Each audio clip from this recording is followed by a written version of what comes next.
Prezados irmãos, queridas irmãs, boa noite. É uma grata satisfação retornarmos a esta tribuna, ambiente mediúnico pelo qual temos profundo respeito. Quero cumprimentar os que nos ouvem através da Rádio Ismael, nos mais diferentes fusos ao redor de todo o mundo, e ainda os que nos acompanham nesse instante através do YouTube. O tema que nos fora proposto está presente no capítulo 3 de O Evangelho segundo o Espiritismo, que Allan Kardec atribui como "há muitas moradas na casa do meu Pai". E esse é um texto, o primeiro de Instruções dos Espíritos, mundos inferiores e mundos superiores.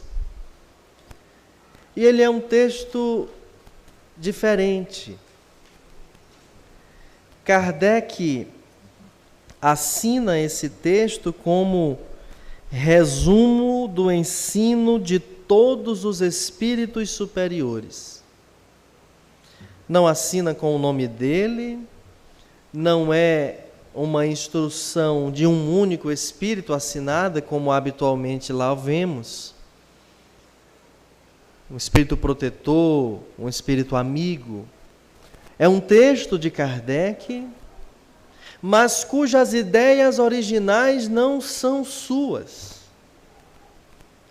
E em respeito a quem as trouxe, ele escreve lá embaixo, resumo do ensino de todos os espíritos superiores.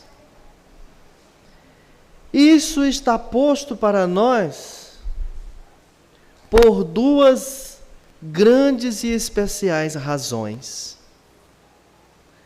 A primeira, para que Kardec deixe muito claro que não é uma tese sua. Que encarnado tem visão limitada e que encarnado está sujeito a esta ou aquela paixão. É um ensinamento de quem não está mais encerrado nas concepções do materialismo, de alguém que alcançou uma perfeição moral, como decorrência de uma perfeição intelectual. E a segunda grande razão, o conteúdo do texto em si. Esse é um tipo de texto onde nós não encontramos palavras que vão fundo à nossa alma para nos deixar algo inebriados no consolo da doutrina espírita. Esse não é um daqueles textos que nos fala de bem-aventurança. Esse não é um daqueles textos que fala de forma poética e não menos profunda da representatividade da dor e da sua necessidade no nosso processo de aprimoramento. É um texto um tanto técnico, mas um texto eminentemente importante e necessário para a nossa compreensão de vida.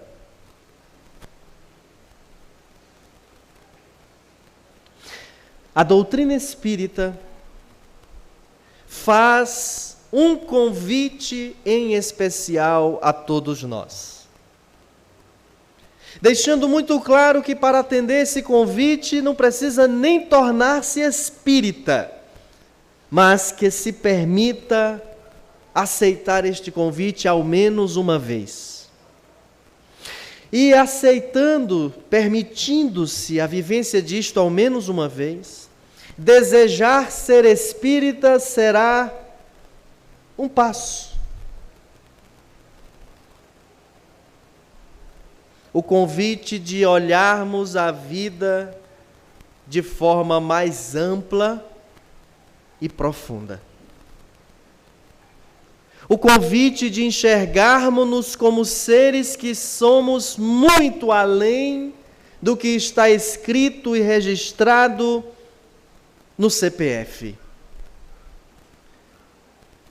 Muito além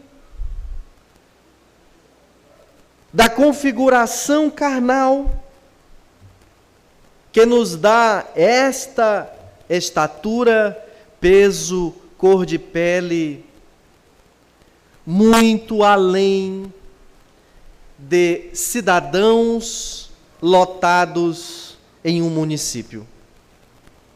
Muito além de alguém que possui esta e aquela profissão. Nos enxergarmos como seres que tivemos um começo, mas que não teremos fim.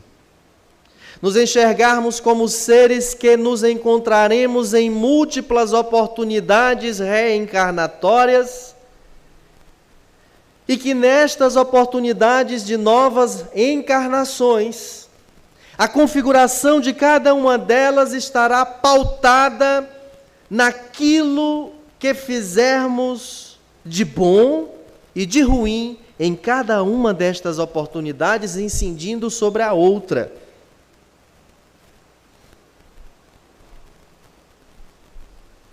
Tudo isto, neste preâmbulo da nossa fala de hoje, para dizer que esse assunto, mundos inferiores e mundos superiores, é tão importante para a nossa vida como qualquer um outro que esteja presente na codificação espírita. Porque através deles nós nos libertamos do jugo, do tacão materialista que nos denomina como países de terceiro mundo, que nos faz perceber que as nomenclaturas que a ciência humana conseguiu chegar até aqui, através da escola da economia, ainda são descrições, conceitos limitados do verdadeiro sentido da vida e da economia vital. Faz-nos enxergar que o conceito de pobreza material se desprende de uma ideia de subdivisão, fazendo-nos compreender que, de repente, o mais miserável pode vir a ser o mais rico, fazendo-nos entender que aquele da última posição pode vir a ser o da primeira posição horas mais tarde, fazendo-nos crer ainda que nem sempre aqueles que hoje estão travestidos de um corpo carnal limitado, raquítico, são, em verdade, espíritos limitados e espíritos raquíticos. A inferioridade do mundo não está classificado por aquilo que a ciência material conseguiu nos conceituar de riqueza e pobreza, de intelectualidade e baixa escolaridade. A doutrina espírita nos revela que mesmo um país de primeiro mundo, onde todos os serviços básicos estão sendo atendidos, onde aqueles homens e mulheres apresentam um estereótipo físico dos mais belos, ainda assim, ali não reside a superioridade moral, não reside a superioridade divina, não obstante, seja um protótipo do que vem a ser. Porque o próprio Kardec, quem escreve nesse resumo do ensino de todos os espíritos superiores, de que nos mundos mais atrasados, são, de certo modo, os que lá se encarnam, rudimentares, revestem a forma humana, mas sem nenhuma beleza. Seus instintos não têm a abrandá-los qualquer sentimento de delicadeza ou de benevolência. Ou seja, isso que nós vamos alcançando de cidadania, isso que nós vamos alcançando de estética, também tem a ver com a superioridade que um dia alcançaremos. Mas o convite dos Espíritos é para que entendamos que nós não podemos empreender reformas de fora para dentro, pois estas reformas serão incompletas e falsas. Se reduzíssemos o mundo, o planeta Terra, aos países ditos de primeiro mundo, aniquilando todo o restante do planeta, em pouco tempo, esses países que ficassem mantidos desapareceriam por falta de condição de sobrevivência. Não porque lhe faltariam os consumidores ou os empregados, mas porque lhes faltaria aquilo que os completa. As diferenças nos completam.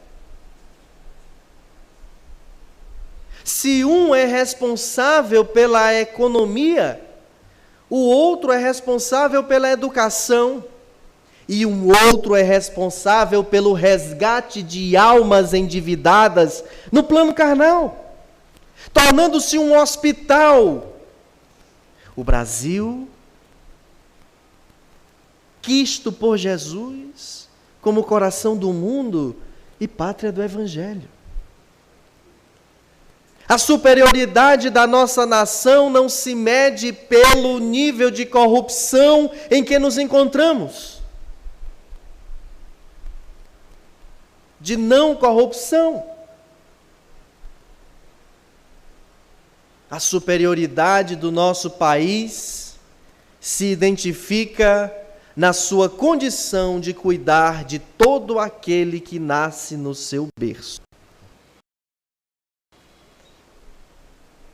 E se nós não cuidamos em estrutura material, cuidamos em estrutura espiritual. Porque não reencarnaríamos em qualquer lugar se a configuração social daquela região não fosse a mais ideal para atender a nossa necessidade mento-moral de progresso. E nesse texto, que eu convido os senhores em casa de forma mais tranquila e concentrada, lerem, duas coisas me chamaram muita atenção nessa noite. Porque a cada vez que voltamos a esses textos, nós enxergamos um ângulo a mais. Um deles é que, descrevendo os mundos superiores, os Espíritos ensinaram e Kardec redigiu assim: nos mundos venturosos, as relações amistosas entre os povos jamais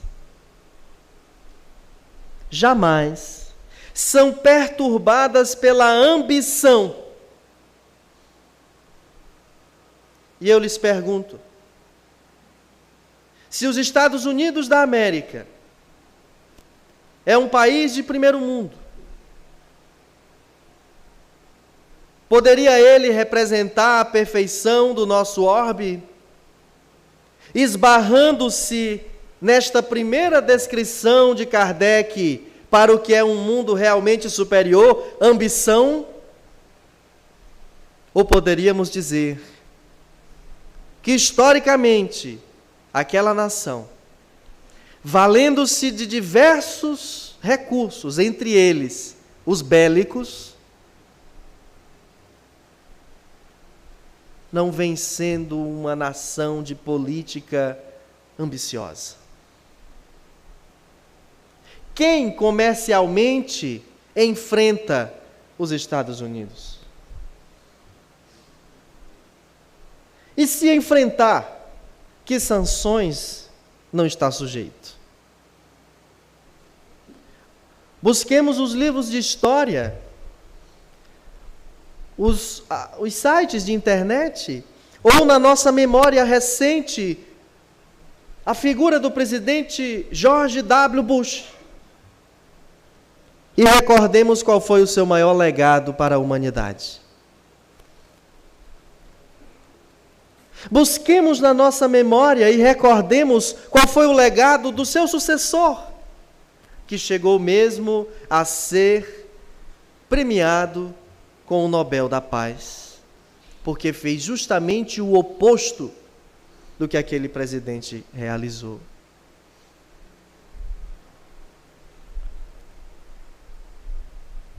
Não há senhores nem escravos, nem privilegiados pelo nascimento, nos mundos venturosos. Só a superioridade moral e intelectual estabelece diferença entre as condições e dá a supremacia. Aqui, no nosso planeta, aqui na Parnaíba ou em Brasília, em Buenos Aires ou em Nova York, apresentar um sobrenome, uma patente, um cargo, continua sendo um abre-portas. Porque não conseguimos perceber a criatura humana.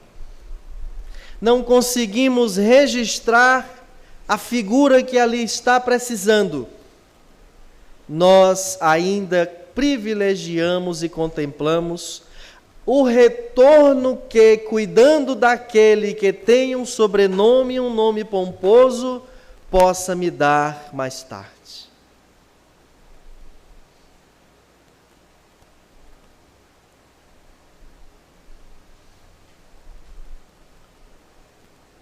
E quantas vezes, pergunta o Evangelho, não deixamos de socorrer a uma mãe nossa de outra encarnação que bateu a nossa porta pedindo esmola na presente encarnação?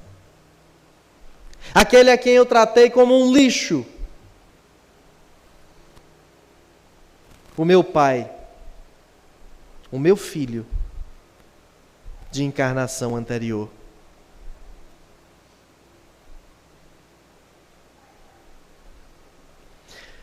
Nos mundos venturosos, somos enxergados e nos enxergamos como criaturas de Deus.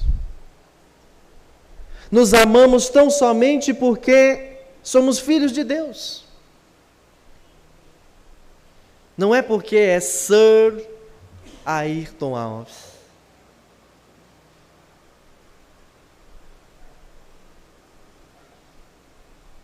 Eu gostaria da sua ajuda, só um instantinho, por favor. Não olhe aqui, só um instante, por favor. Não, mas por favor, você pode esperar. Não. Desculpa, é porque o Negliton disse que se eu viesse você me... o Negliton, me desculpe, entre, por favor. Porque eu disse uma palavra, um nome que os senhores estão convidados a testar. Digam esse nome em qualquer repartição que vocês chegarem, que as portas se abrem. Os cofres dos bancos se abrem. É só você dizer, Negliton, se você conseguir dizer. Negliton. Olha, o Negliton pediu para eu vir aqui. O máximo que pode acontecer com você, os seguranças ou a polícia lhe retirar do ambiente. Mas nada muito agressivo. Porque nós estamos na terra. Porque aqui o nome Mauler impressiona. Mesmo que seja mal ler, mas impressiona.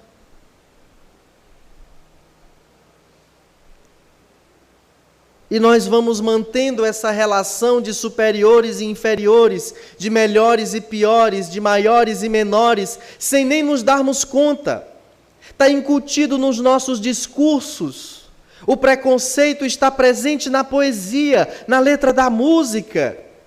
Nós nem nos damos conta do que estamos dizendo.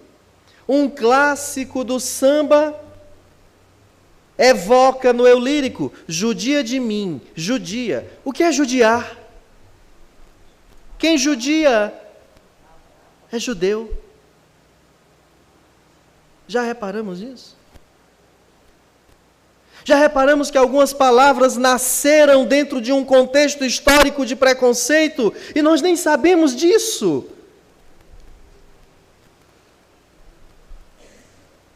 O tempo fechou. Está tudo negro.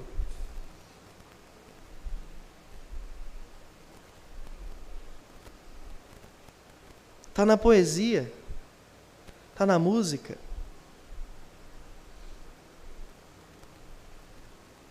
Está na legislação. O país comemora agora, no início de 2018, a autorização das mulheres frequentarem estádio de futebol. 21 séculos depois, possuímos nações que ainda enxergam a mulher como algo inferior. E não nos iludamos. Não são as nações que as obrigam a usar uma burca apenas as que subjugam mulheres. Porque as nações que não fazem nenhuma propaganda de bom marketing, que não seja com exaltação ao corpo feminino, não quer dizer que reconhece a beleza da figura da mulher. Quer dizer tão somente que continua usando-a da forma que lhe convém, especialmente e unicamente no campo da sexualidade. Qual a ligação da cerveja com a mulher de biquíni? Qual a ligação do restaurante com a mulher, a mais bela possível, com um decote chamativo? O que é essa onda de postos de combustíveis contratando mulheres cujo o estereótipo do corpo seja bem destacado pelo tipo do fardamento? Não estamos valorizando as mulheres. Não estamos dando a elas seu espaço e dizendo que por isso elas são superiores. A superioridade não está na carreira acadêmica. O professor pós-doutor, livre docente, professor titular, que é o grau máximo que alguém chega numa carreira acadêmica, faz uma febre que se arrasta e prolonga por dias. Exame algum é capaz de detectar o seu problema, médico nenhum é capaz de compreender, remédio algum soluciona. E uma senhora de nenhuma letra, com um galinho de planta,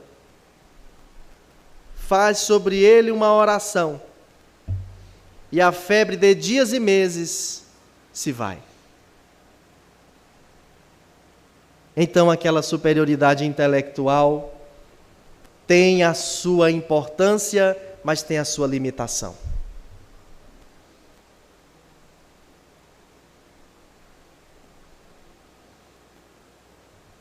E nestas horas, aqueles que até outrora sentiam-se maiores, sentem-se pequenos. Porque esquecem-se de vez em quando colocar no Google universo.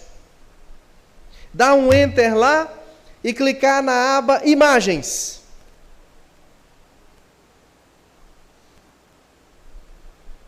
E quando aparecerem aquelas imagens, você por um instante olhar e dizer: aonde é que eu estou aí nesse negócio? Olha o tamanho do planeta Terra para alguns de seus vizinhos. Como nós podemos nos sentir superiores? Como nós podemos achar que esta casa, com aquele recurso, com este outro, com os senhores, é superior àquela casa pequena de taipa, onde pessoas ao redor de uma mesa leem o Evangelho e tentam compreendê-lo?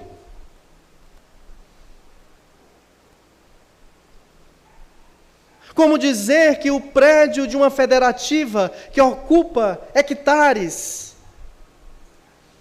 é superior ao trabalho de um médium mineiro de estereótipo tido como feio, embaixo de um abacateiro?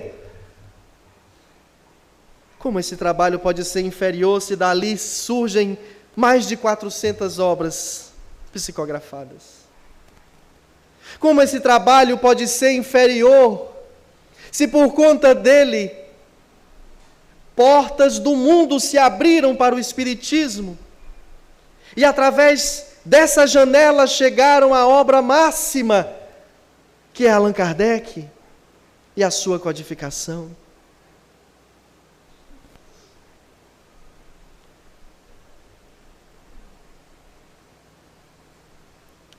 Ainda sobre os mundos venturosos, me chamou a atenção Kardec dizer que lá todos os sentimentos delicados, veja, delicados e elevados da natureza humana se acham engrandecidos e purificados. Desconhecem-se os ódios, os mesquinhos ciúmes, as baixas cobiças da inveja. Todas as vezes que nós nos examinarmos e percebermos que nós ainda temos inveja, e é difícil a gente se autoafirmar invejoso, não é? Mas quando a gente olha para algo e diz que aquilo é muito bonito, se eu pudesse. Mas quem sou eu? Eu sou um miserável, esquecido, nunca que eu vou... Isso é coisa de quem tem inveja.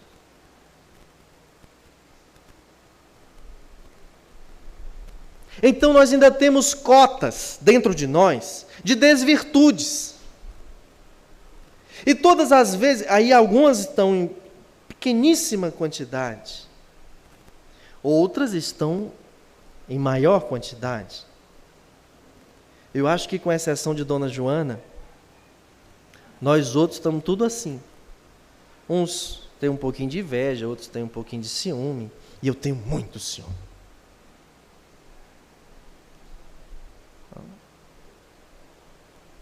Tanto, tirem os olhos de minha sogra, porque eu tenho ciúme. Especialmente de uma região do corpo, que são as suas canelas. Bom, todos nós temos cotas de desvirtudes. E quando nós as identificamos, podemos claramente e notadamente perceber que não somos superiores. Embora já possuamos algumas virtudes e valores notáveis. Mas não nos deixemos afirmar que somos superiores. Porque alguns de nós, com a característica humana, estamos levando dias de vida animal, onde nós estamos encarnados, atendemos a necessidades automatistas do corpo, dormimos, nos alimentamos, excretamos, servimos para alguma coisa, mas em profundidade não fazemos grande obra. Não fazemos grande coisa. E isso os animais também fazem. Chega mesmo a ser vergonhoso nós conseguirmos constatar que alguns animais atendem ao equilíbrio da natureza. Alguns não, todos. Insetos. Seres microscópicos, larvas, atendendo à economia da providência divina de equilíbrio da natureza. E alguns de nós que chegamos ao status quo de humanidade, sermos seres que estamos apenas passando os dias. Até temos uma profissão, nós até trabalhamos em algum lugar, mas nós só fazemos o básico, o metódico. Não somos superiores. E o outro trecho que me chamou muita atenção é quando Kardec apresenta a seguinte conclusão dos espíritos. No nosso mundo, precisais do mal para sentirdes o bem.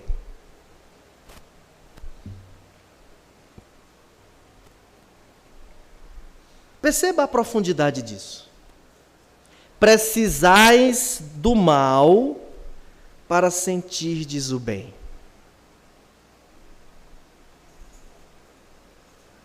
Quantos estamos aqui por amor? Chegamos aqui por amor. Quantos chegamos aqui pela dor? E continuamos aqui por causa da dor. Então a dor tem esse recurso terapêutico de nos trazer para o caminho. Ele diz mais: da noite para admirardes a luz. O Lulu Santos sentou-se na varanda de sua fazenda, ficou admirando a noite e no meio da madrugada fez uma poesia. Não existiria som se não houvesse o silêncio. Não haveria luz se não fosse a escuridão. Está aqui. Nós precisamos do antagônico. Nós precisamos do mal para compreender o que é o bem. Da doença para apreciardes a saúde. Todos nós dizemos, em sua maioria, que fazer dieta é muito difícil e muito ruim, até a gente adoecer e ver que é possível fazer dieta. Todos nós dizemos, esse negócio de ler, de estar toda semana no centro. Pessoas dizem para nós, como é que você aguenta? A criatura está todo dia na novela, 3 vezes por dia na novela, e pergunta para a gente como é que a gente aguenta vir ao centro, que só é à noite, alguns de nós só uma vez na semana. Imagine aqueles que vêm todo dia, que alguns não são capazes de dizer, como que você faz isso?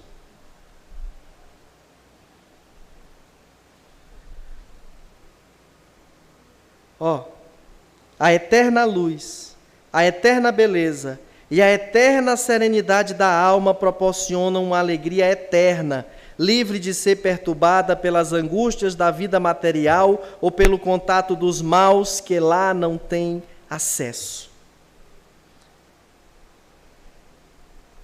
E aí faz uma provocação, seu Ayrton Alves. Tome essa para você.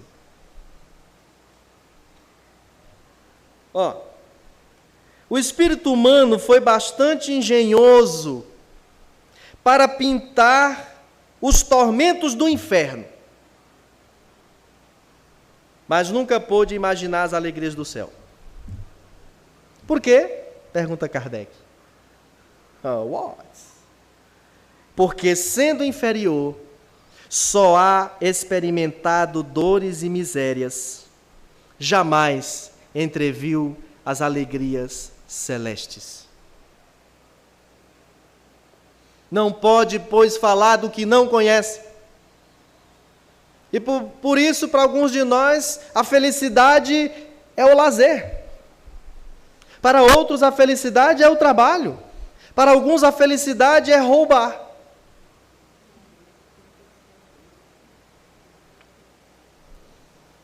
E para outros tantos, a felicidade é não ter que fazer nada. E esse é uma boa parte de nós. Poder ver as coisas acontecerem dali, da rede, e se perguntar como foi que isto aconteceu. É ter como hino pessoal, como mantra, a música de Dorival Caymmi. Um velho calção de banho, um dia para vadiar, um mar que não tem tamanho, e o arco-íris no ar. Depois na praça Caymmi, senti preguiça no corpo e numa esteira de vime, beber uma água de coco é bom.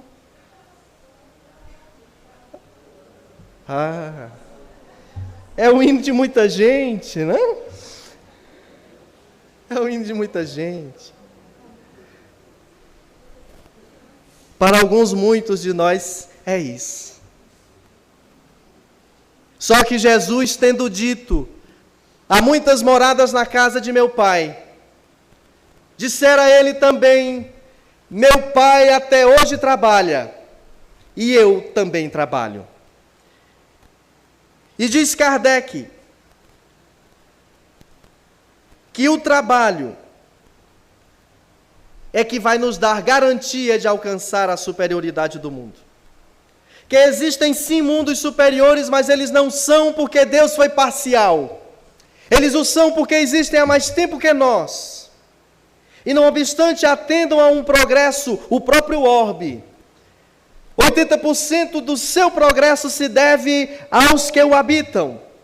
E que se queremos e devemos querer um planeta melhor, precisamos ser melhores pela vivência das virtudes que o Evangelho nos convida a conhecer, a ter, a ser e a fazer.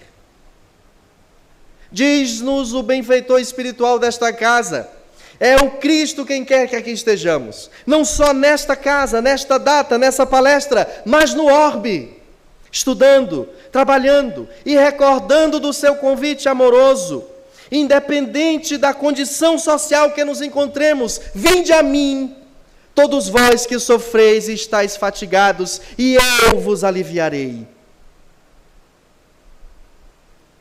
Porque meu jugo é suave e o meu fardo é leve. Vamos ao Cristo. Uma boa noite a todos.